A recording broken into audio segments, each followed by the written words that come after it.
Halo semuanya, kembali lagi di Podtech, podcast Himatek. Buat teman-teman semuanya yang belum follow akun Spotify dari Himatek, boleh di-follow nih teman-teman. Dan jangan lupa subscribe channel YouTube Himatek, aktifkan tanda lonceng, like, comment, and share ke teman-teman kalian ya.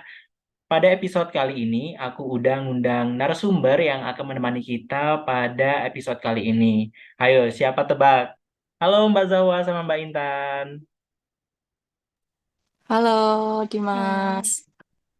Oke, narasumber kita pada episode kali ini ada Mbak Zawa sama Mbak Intan. Sebelum masuk ke pertanyaan-pertanyaannya, boleh nih dari Mbak Zawa atau Mbak Intan buat perkenalkan diri terlebih dahulu, nama lengkapnya siapa, asalnya dari mana, dan angkatan berapa nih Mbak? Dari Mbak Zawa mungkin dulu. Oke, sebelumnya terima kasih banyak ya Dimas karena udah mau ngundang aku di acara podcast Himatek. Mungkin ini acara podcast kedua aku ya di Himatek karena periode kemarin juga udah. Mungkin langsung aja perkenalan. Halo semuanya, kenalin aku Zahwa. Aku asalnya dari Sidoarjo dan aku dari angkatan 2019. Dari Mbak Intan. Oke, halo. Sebelumnya, makasih udah undang aku di podcast ini. Ini pertama kalinya sih. Oke, kenalin aku Intan Rahmi Putri asal dari Jambi, Teknik Kimia Angkatan 2019. Wah, jauh-jauh ya, nggak yang asli Jember gitu. Ada yang dari Pulau Sumatera, bahkan dari Surabaya di Jawa Timur bagian barat gitu maksudnya. Sebelumnya aku mau ngucapin congrats ya buat Mbak Zawa sama Mbak Intan yang udah selesai studinya di Tekim dan dapat gelar ST. Congrats. Nah, thank you. Makasih. Semoga segera nyusul sih. Amin, amin, amin. Semoga. Oke, aku mau nanya nih sama Mbak Zawa sama Mbak Intan. Em, ini kan temanya podcast kali ini kan tentang MSIB. Eh, Mungkin buat gambaran buat teman-teman semuanya apa sih itu MSIB dan apa yang membedakan program kerja praktek yang disyaratkan oleh kampus itu dengan MSIB itu sendiri, Mbak? Dari Mbak Zahwa mungkin duluan. Oke, mungkin langsung aja ya ini apa itu MSIB kayaknya nanti dijelasin Intan aja ya apa itu MSIB. Aku mungkin langsung aja bahas terkait perbedaannya. Mungkin kalau MSIB itu menurutku ya karena aku udah menjalankan KP juga, menjalankan MSIB juga, jadi tahu perbedaannya dengan jelas. Kalau KP itu kan dari sisi waktu itu kan hanya 1 bulan, sedangkan MSIB kita berapa ya 4 sampai 5 bulan. Dan, sedangkan KP itu kita secara mandiri belajar di pabrik itu ya, secara mandiri bertanya, secara mandiri meminta terkait tugas khusus. Tapi kalau di MSIB kita lebih terstruktur, lebih terprogram gitu ya, karena eh, ada program sendiri gitu dari pihak pabrik yang memberikan kita studi kasus gitu. Kalau di Pupuk Kaltim ya kemarin itu eh, study case sih, jadi kayak problem solving gitu. Nggak tahu pabrik-pabrik yang lainnya, tapi yang pasti dari segi itu MSIB itu lebih terstruktur dan yang pasti sertifikatnya lebih diakui ya karena terverifikasi dan juga dikeluarkan langsung oleh kementerian gitu. Mungkin itu dari aku ya. Oke, dari Mbak Intan nih gimana Mbak? Oke, sama sih kayak Mbak Zahwa ya. Jadi, MSIB itu kan dari kepanjangan sendiri kan magang dan studi independen ya. Nah, itu ada dua, ada magang sama studi independen. Kebetulan aku udah ikut dua, dua jenis itu. Terus untuk bedanya sama KP, mungkin gara-gara aku nggak ikut KP ya, kurang lebihnya sama kayak disampaikan sama Mbak Zawa gitu. Kalau KP kan durasinya lebih singkat dari magang. Terus juga KP itu kayak kerja praktik mandiri ke industrinya. Sedangkan kalau MBKM, magang MBKM itu lebih terprogram gitu. Dan juga untuk magang MBKM sendiri itu kita dapat jaminan konversi, sedangkan kalau KP itu kan emang salah satu syarat kelulusan gitu, emang harus. Mungkin gitu sih. Oke, berarti dari yang diceritain sama Mbak Zawa tadi kan perbedaannya KP sama MSIB itu, kalau misalkan KP itu kan waktunya lebih sedikit ketimbang sama MSIB ini ya Mbak. Sama itu kan dapat sertifikat juga. Ada nggak sih kesempatan untuk kita itu ditarik lagi buat bekerja bekerja tetap gitu di tempat kita magang itu Mbak? Dari Mbak Intan boleh? Oke, dari pengalaman magangku kemarin kan di Petrokimia Gresik ya, itu ada kesempatan buat bisa ditarik untuk kerja di situ. Mungkin bukan jadi karyawan tetap ya, mungkin kontrak itu bisa karena di situ kan bisa dilihat gitu kira-kira kinerja kita itu bagus apa enggak. Itu kita bisa direkrut lagi gitu sama mentor kalau misalnya kita emang benar-benar capable di bidang itu. Karena ada banyak teman-teman MSIB aku itu yang lanjut lagi di situ. Kayak mungkin lanjut lagi magang di petrokimia walaupun bukan di program MBKM. Oke, dari Mbak Zahwa gimana nih Mbak? Ya, aku kemarin ini kita bicara terkait eh, apa ya?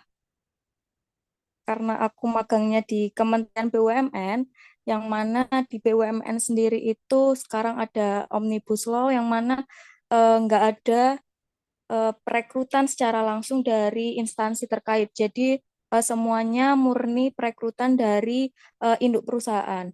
Jadi di PKT sendiri kemarin itu kalau untuk anak magang melanjutkan jadi karyawan tetap, kalau kita nyebutnya di BUMN itu namanya karyawan organik ya, itu nggak bisa karena memang perekrutan semuanya pure dari pupuk Indonesia karena yaitu tadi ada terkait hukum ya, masalah hukum itu tadi.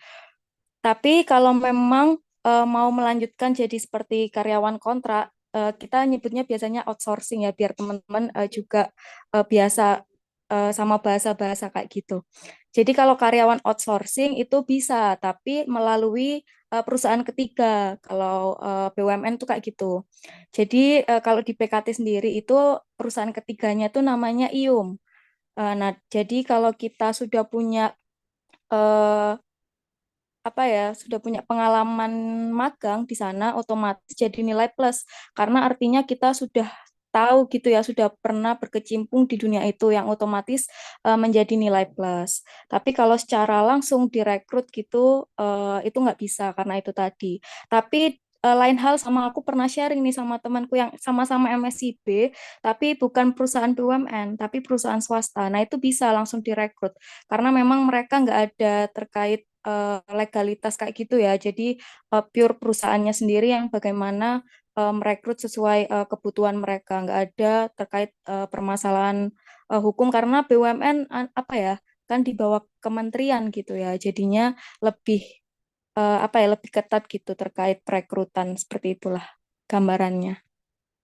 Oke, berarti dari Mbak Zawa tadi yang udah diceritain perbedaan antara magangnya Mbak Zawa sama Mbak Intan itu kayak berbanding terbalik gitu. Mungkin dari Mbak Zawa tadi kayak birokrasinya itu agak sedikit panjang gitu ya.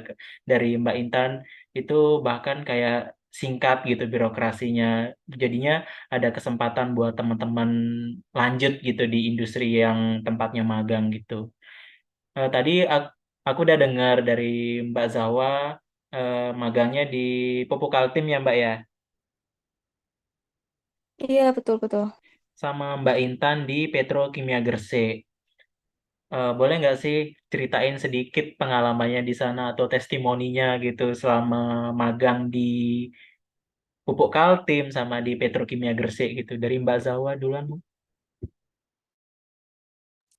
Oke, pengalaman ya. Waduh, ini dari sisi apa dulu nih pengalamannya nih?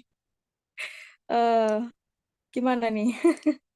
Mungkin pengalamannya kayak, wah, aku nih bisa nerapin ilmu teknik kimia di pabrik itu langsung atau gimana Mbak gitu.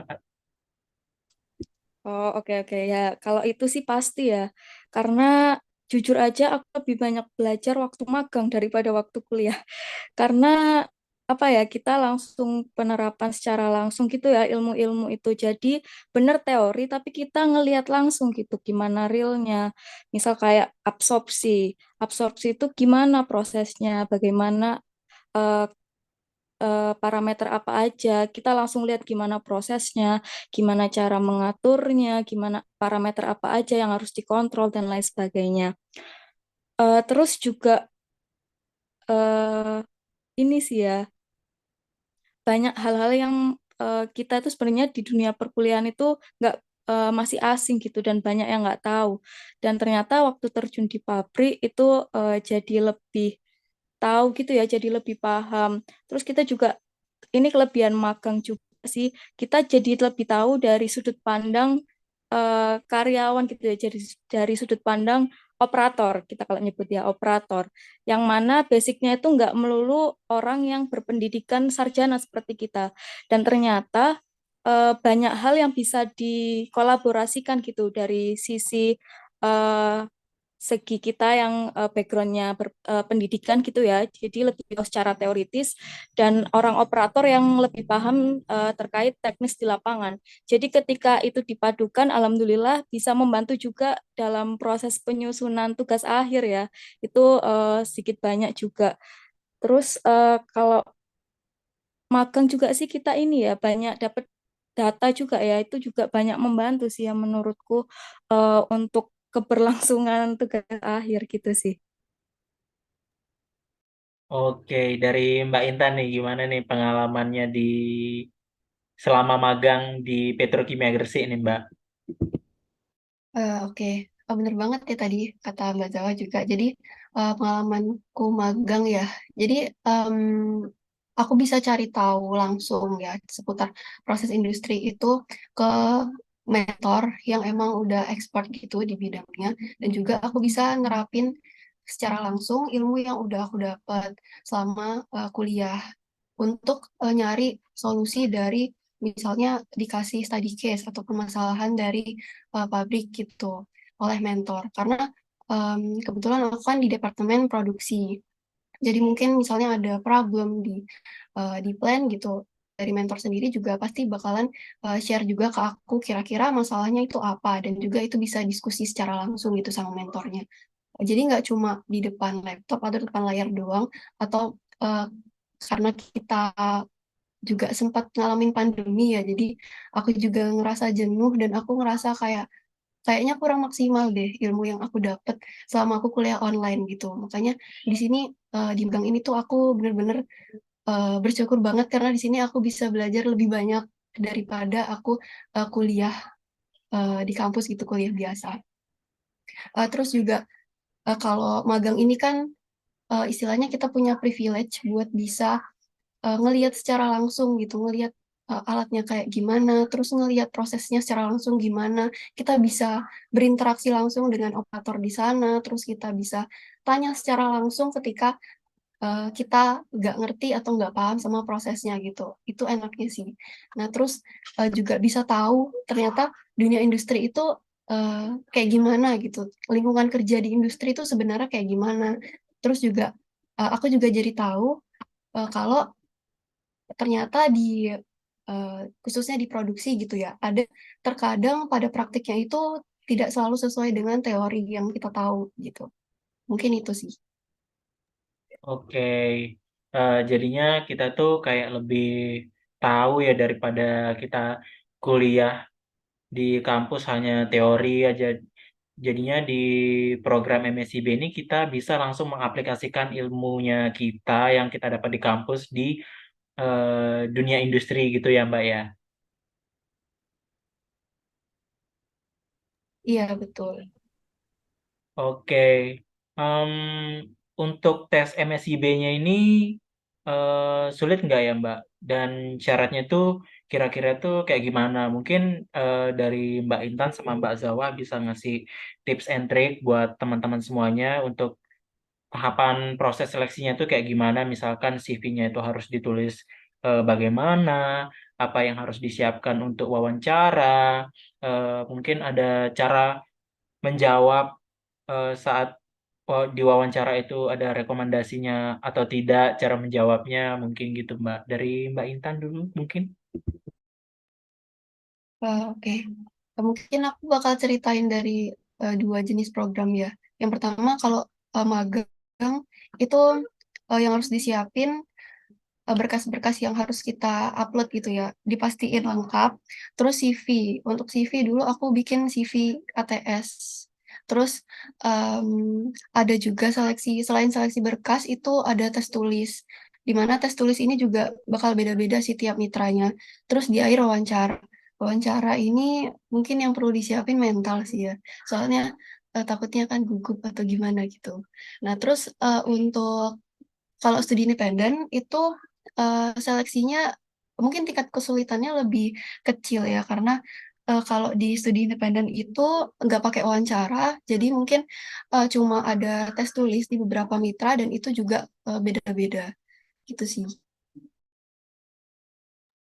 Oke, dari Mbak Zawa nih, gimana nih Mbak? Iya sih sebenarnya sama aja. Tapi kemarin ya kalau mungkin ini cerita dari aku, kemarin yang aku udah ngerasain kan aku nggak daftar yang BUMN aja, daftar juga perusahaan swasta dan ternyata emang beda gitu ya pressure-nya gitu. Kalau yang perusahaan swasta menurutku waktu interview tuh cuma apa ya satu cuma empat mata gitulah. Yang interviewernya tuh cuma satu. Tapi kalau BUMN baik petrokimia, Gresik, baik Pupuk Kaltim, Inka itu sekali interview itu aku kemarin ya, kalau aku kemarin ada 6 orang. Jadi kayak ya kalau kita ospek gitu ya kayak di anu ya kayak di pressing gitu ya. Jadi yang benar kata siapa kata Intan, kalau emang yang disiapin selain materi yang kita kuasai itu juga mental. Karena kalau di BUMN itu pertanyaannya itu juga terfokus pada materi. Kalau kita materi perkuliahan aja kita nggak paham, udah siap-siap dibantai gitu ya. Malah semakin dibantai gitu ya waktu interview. Terus terkait CV, kalau CV kemarin aku pakai ATS friendly dan berbahasa Inggris, tapi sebenarnya untuk MSIB itu nggak ada ketentuan harus CV ATS friendly atau enggak. Tapi mostly ya teman-temanku yang keterima tuh yang CV-nya tuh pakai ATS friendly dan berbahasa Inggris. Jadi mungkin kalau tips dari aku bukan tips ya, kalau saran aja. Saran dari aku mending kalau memang mau daftar itu pakai CV ATS yang berbahasa Inggris gitu. Sama ini sih pastiin make sure ini ya apa surat rekomendasi sama SPTJM-nya itu sesuai dengan format yang kementerian berikan gitu.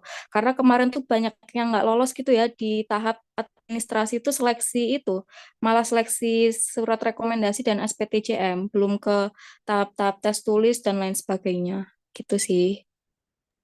Oke, tadi kan kita udah bicara tentang magang nih Mbak. Mungkin dari teman-teman juga masih bingung nih kayak studi independen itu kerjanya ngapain aja sih? Eh, apakah berbeda dari magang sama studi independen itu Mbak? Mungkin dari Mbak Intan boleh Mbak? Oke, kalau studi independen itu Em, jadi gambarannya kayak kayak kita ikut bootcamp, kayak ikut kursus.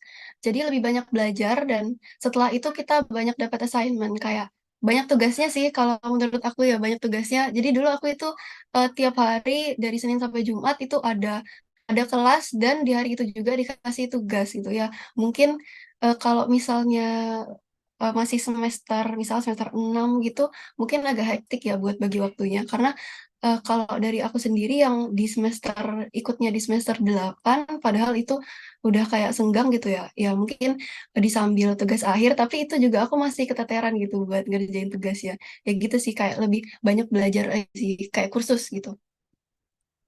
Oke, dari Mbak Zahwa nih, perbedaan antara magang kemarin sama MSIB-nya itu kayak gimana nih, Mbak? Oke, aku studi independen itu semester 7 dan kebetulan aku course atau pathway yang aku ambil itu benar-benar di luar dari Tekim. Aku ambilnya kemarin data analis. Yang pasti keteteran, iya, iya banget. Karena studi independen tuh lebih kayak belajar gitu ya. Dan memang dibuat untuk full gitu. Jadi kayak kita, benar kata Intan, kursus. Nah, tapi keuntungannya adalah selain kalau di aku ya, kemarin itu sertifikasinya itu internasional. Dan satu sertifikasi itu memang harganya jutaan ya. Jadi kemarin dapat 5 sertifikasi udah bisa dikalkulasi sendiri dan itu memang sangat menguntungkan terlebih kalau memang anaknya niat dan bisa menguasai terkait pathway-nya itu, terkait course-nya, apa yang dipelajari. Terus ada tambahan juga, itu kalau studi independen itu biasanya ada karir mentoring. Jadi kita kayak diajarkan gimana cara nulis CV yang bagus, yang benar gitu, cara menghadapi interview, tips-tips interview gitu, sama gimana cara kita mengulas self potential gitu. Jadi menurutku studi independen tuh ya selain kita belajar juga banyak keuntungan seperti dapat sertifikasi ya yang pasti untuk menunjang kita nanti CV-nya waktu kerja dan ada karir mentoring yang juga mempersiapkan diri kita untuk interview kerja nanti gitu. Jadi ya gambarannya studi independen tuh kayak gitu. Oke, tadi kayak kalau misalkan magang itu kita langsung terjun ke industrinya gitu ya Mbak ya. Kalau misalkan studi independen kita lebih ke kayak kursus atau kita belajar langsung gitu ya Mbak ya. Em, Terus untuk biaya akomodasi nih Mbak dan biaya hidup selama melaksanakan program MSIB ini apakah ditanggung ya Mbak oleh kementerian atau kita tanggung sendiri gitu dan kalau misalkan ditanggung oleh kementerian kira-kira itu besarannya berapa ya Mbak untuk program magang dan untuk program studi independen gitu Mbak. Dari Mbak Zahwa? Oke, mungkin aku jelaskan terkait ini aja ya, terkait magang nanti Intan studi independen karena yang baru-baru ini aku magang Intan studi independen. Jadi batch yang paling terbaru lah. Untuk magang sendiri, yang pasti dari kementerian itu dapat BBH atau bantuan biaya hidup yang besarannya itu tiap bulan 2,8 juta. Nah, selama masa periode, kalau aku kemarin 5 bulan, jadi 5 bulan dikali 2,8. Dan itu pencairannya dibagi menjadi 2 termin. 2 termin itu kayak 2 tahapan gitu. Jadi tahapan satu itu pencairan langsung 3 bulan, dan yang kedua langsung 2 bulan. Kemudian yang ditanggung oleh kementerian adalah transportasi kemanapun. di-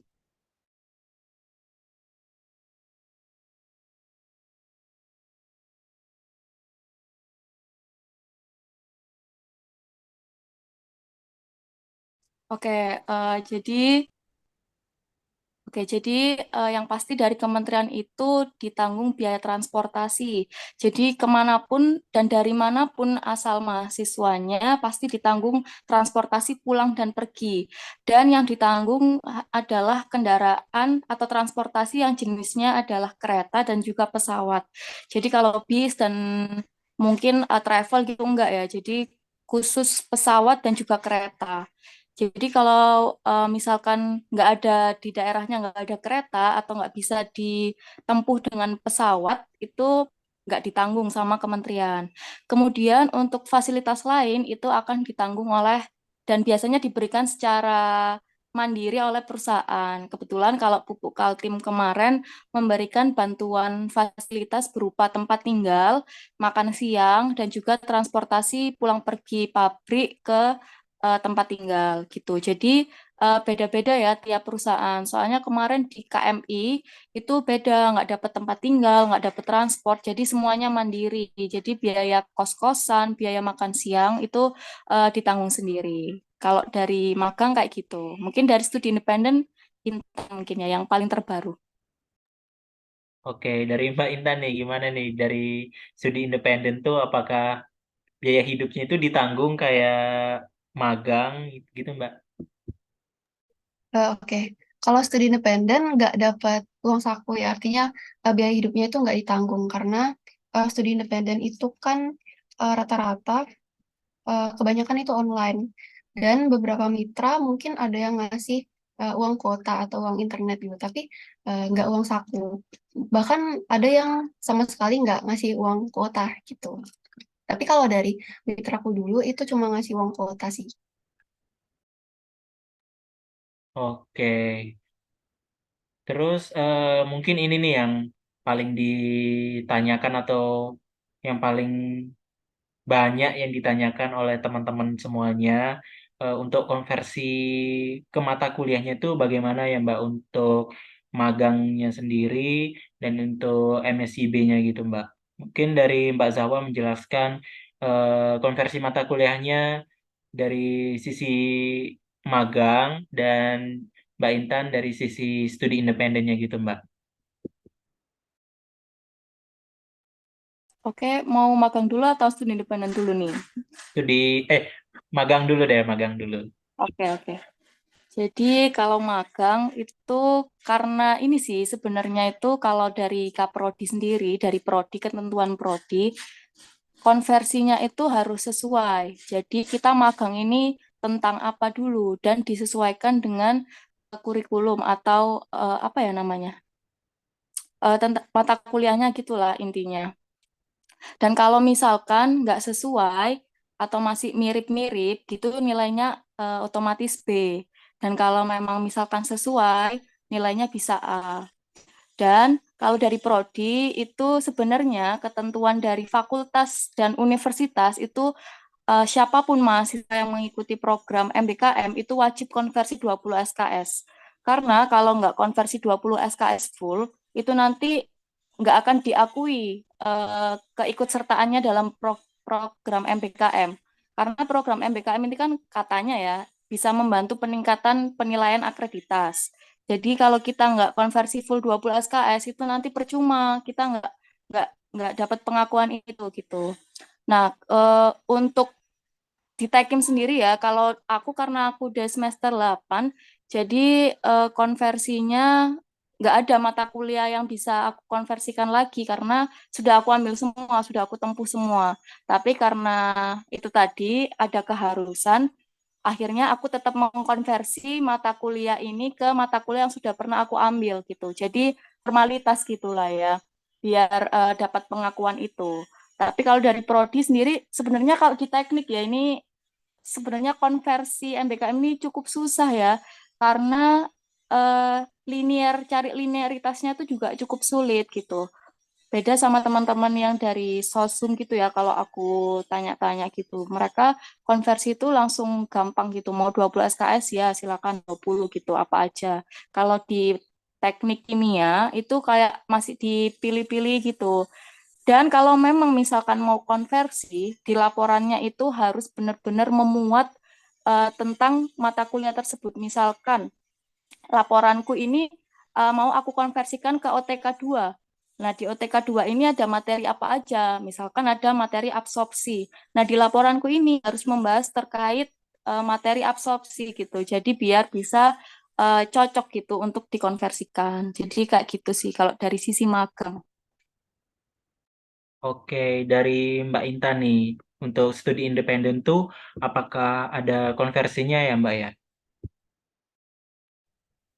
Oke, sebenarnya kalau studi independen ini kan rata-rata ini ya pembelajarannya itu di luar Tekim gitu karena rata-rata studi independen itu kebanyakan IT dan aku juga kebetulan ikutnya di em, bidang UI UX gitu dan itu nggak nyambung sama sekali. Jadi aku nggak konversi kalau di studi independen. Dan kalau misalnya mau konversi juga itu ya kayak tadi harus relevan gitu dan di laporan juga harus dicantumin. Karena kalau misalnya nggak sesuai atau nggak relevan itu bakal sulit gitu proses konversinya. Eh, bakal nggak bisa dikonversi bahkan kayak gitu sih. Oke, tadi Mbak Zahwa udah cerita ada beberapa matkul yang dikonversi nih. Boleh di-spill nggak, Mbak, mata kuliah yang dikonversi selama Mbak Zahwa dan Mbak Intan magang itu matkul apa aja sih, Mbak? Dari Eh, Mbak Zahwa dulu. oke ya. Kalau di studi independen, aku bisa konversinya yang mirip itu ada kecakapan komunikasi, terus ada ini komputasi. Terus kalau di magang itu ada OTK 2 karena memang topik kasusku, topik proyekku itu ada di materi absorpsi, jadi masih linear untuk dikonversikan ke OTK 2. Kemudian ada apa bahan konstruksi juga deh kayaknya kemarin karena di laporanku juga ada pemilihan bahan juga untuk desain alatnya. Terus aduh apa lagi ya aku lupa intinya harus yang ada di ini sih di laporan gitu. Selebihnya aku lupa maaf ya. Oke, oke, nggak apa-apa. Dari Mbak Intan nih, mata kuliah yang dikonversi kemarin tuh apa aja nih, Mbak, selama ikut program MSIB? Kalau studi independen kan tadi nggak ada ya, aku nggak konversi. Terus kalau magang yang batch 2 kemarin itu aku konversi mata kuliah semester 6 kalau nggak salah ada beberapa mata kuliah yang dikonversi. Terus di semester 7, mata kuliah semester 7 juga kayaknya ada. Dan itu tapi ini sih nggak maksimal. Ada beberapa mata kuliah yang konversinya itu nggak maksimal. Oke, dari Mbak Intan sama Mbak Zahwa nih, kira-kira apa apa sih yang harus dipersiapkan dari sekarang buat teman-teman untuk ikut seleksi MSIB selanjutnya? Karena kan dari teman-teman misalkan misalkan kayak aku angkatan 21 kan masih belum bisa ya Mbak ya di semester 4 kemarin daftar. Kira-kira gambaran dari Mbak Zahwa sama Mbak Intan itu apa sih yang harus dipersiapkan untuk seleksi MSIB ini, Mbak?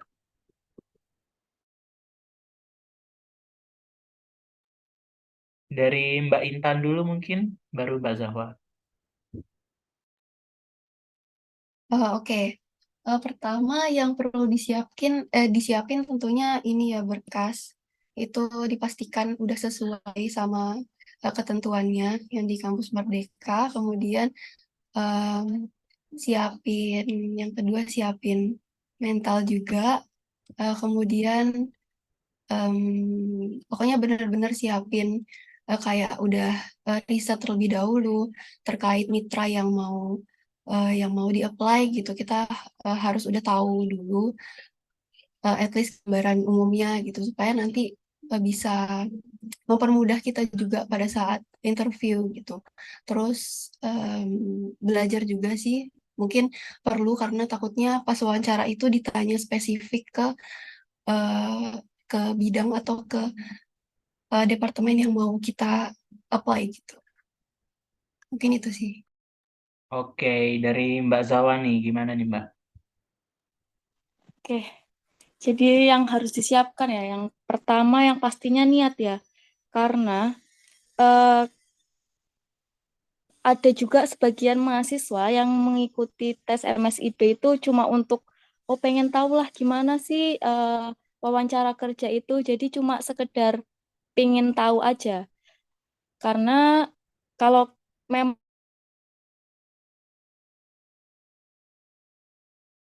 untuk branding universitas kita, karena ketika nanti kita udah di tempat magang, kita tuh pasti yang ditanya itu dari univ mana. Nah, itu kalau kita bisa berniat, bisa membawa dengan baik nama universitas, otomatis secara nggak langsung itu akan membranding universitas kita. Jadi yang pertama harus niat, dan memang benar-benar aku tuh mau magang, bukan cuma mau nyoba-nyoba aja gitu. Terus yang kedua, yang pasti berkas tadi ya, CV. CV harus benar-benar yang bagus biar nggak kecewa karena banyak juga yang nggak lolos tuh karena CV-nya itu nggak ATS friendly, karena kebanyakan perusahaan tuh biasanya itu seleksinya tuh pakai sistem ATS ya, karena HR-nya mungkin nggak sempet ya ngecek satu-satu karena yang daftar kan puluhan ribu ya, bahkan mungkin ratusan ribu ya kalau MBKM. Kemudian mental ya, karena nanti waktu interview itu nanti bisa jadi seperti waktu kita ospek ya, di pressing gitu. Apalagi kalau nggak paham terkait materi gitu. Jadi eh, materi perkuliahannya juga sedikit banyak diulas gitu. Apalagi yang basic-basic dasar tentang teknik kimia kalau memang magangnya mau fokus di yang tentang ke teknik kimiaan gitu. Terus eh, sama apa ya, keberanian ya, karena terkadang kita itu daftar perusahaan udah diterima itu kita masih belum tahu penempatannya itu di mana gitu. Jadi ketika memang penempatannya di luar Jawa itu, kalau kita nggak berani, nggak yang punya jiwa survive itu kayaknya bakal susah, karena kalau kita udah keterima terus nggak kita ambil itu nanti bisa jadi universitasnya itu di blacklist dan akhirnya adik-adiknya yang mau daftar itu nggak bisa daftar lagi gitu.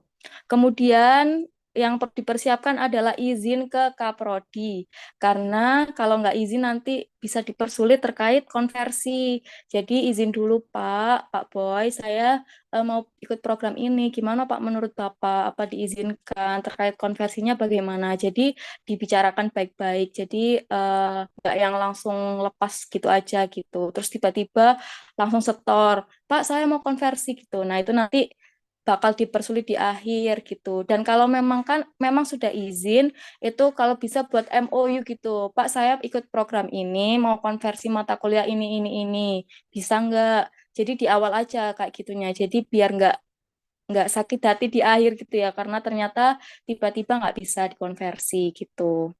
Mungkin dari aku itu ya yang perlu dipersiapkan. Oke. Em, Motivasi Mbak Zahwa sama Mbak Intani ikut program MSIB ini apa sih Mbak? Apa karena sekedar gabut atau pingin upskill nih Mbak buat apa namanya menambah pengalaman kerja, menambah em, pengalaman kerja di CV gitu Mbak. Dari Mbak Zahwa? Iya, iya, pasti ya, pasti pengen ini ya, pengen CV-nya keren ya, itu yang pertama.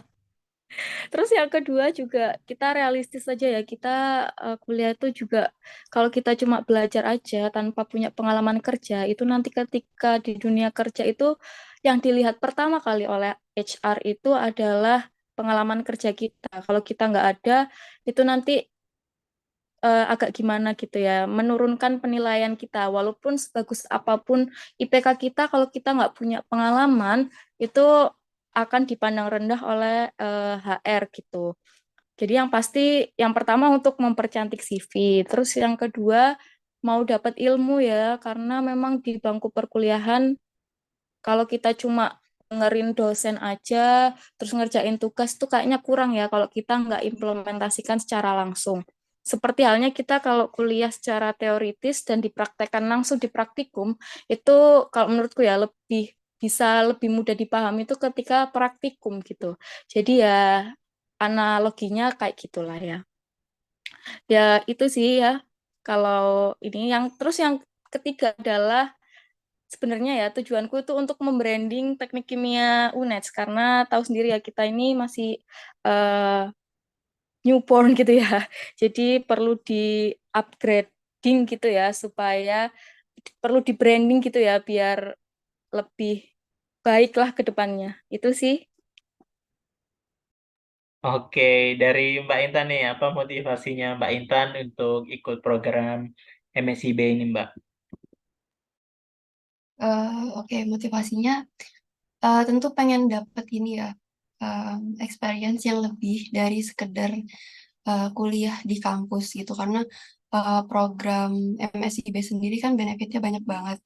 Jadi jangan cuma ngelihat dari uang sakunya aja gitu, tapi kita juga harus set goals kita juga buat ke depannya sebenarnya ikut magang atau studi independen itu buat apa sih sebenarnya, dampaknya nanti itu ke diri aku itu apa gitu, bakalan mempermudah aku dalam melangkah untuk ke jenjang karirku itu bakal pengaruh baik atau enggak sih gitu. Terus juga kan kita juga sempat ngalamin pandemi, kita harus kuliah online gitu. Jadi aku pengen belajar lebih banyak lagi soal proses industri, nggak hanya dari perkuliahan, karena aku rasa kurang maksimal kalau misalnya belajar online.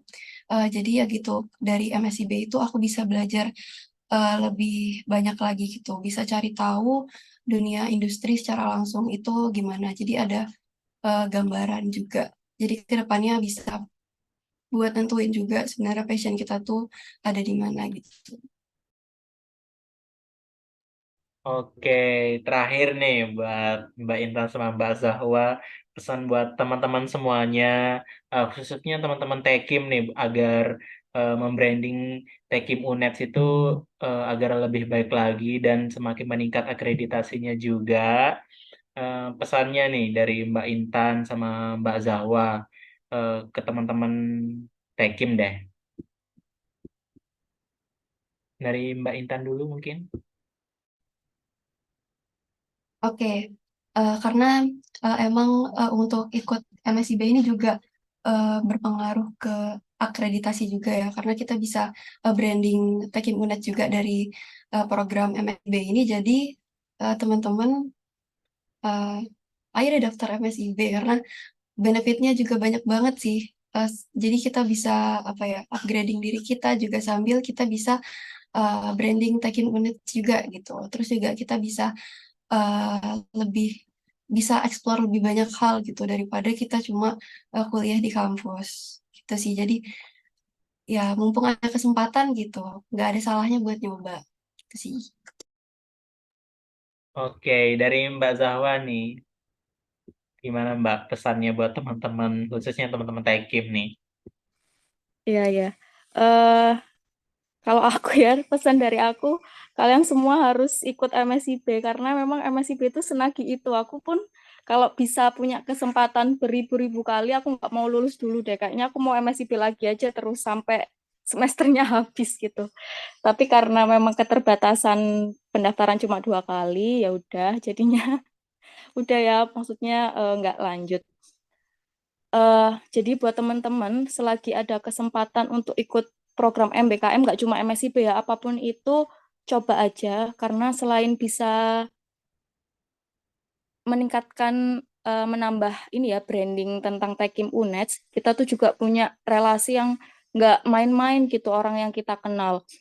Dari sisi mentor itu orang-orang keren semua, dari univ ternama semua, dan yang memang backgroundnya itu nggak sembarangan gitu. Kita juga bisa mengenal berbagai orang dari berbagai daerah gitu ya, dengan berbagai budayanya. Jadi kita secara nggak langsung juga belajar budaya lain, bahasa lain gitu ya.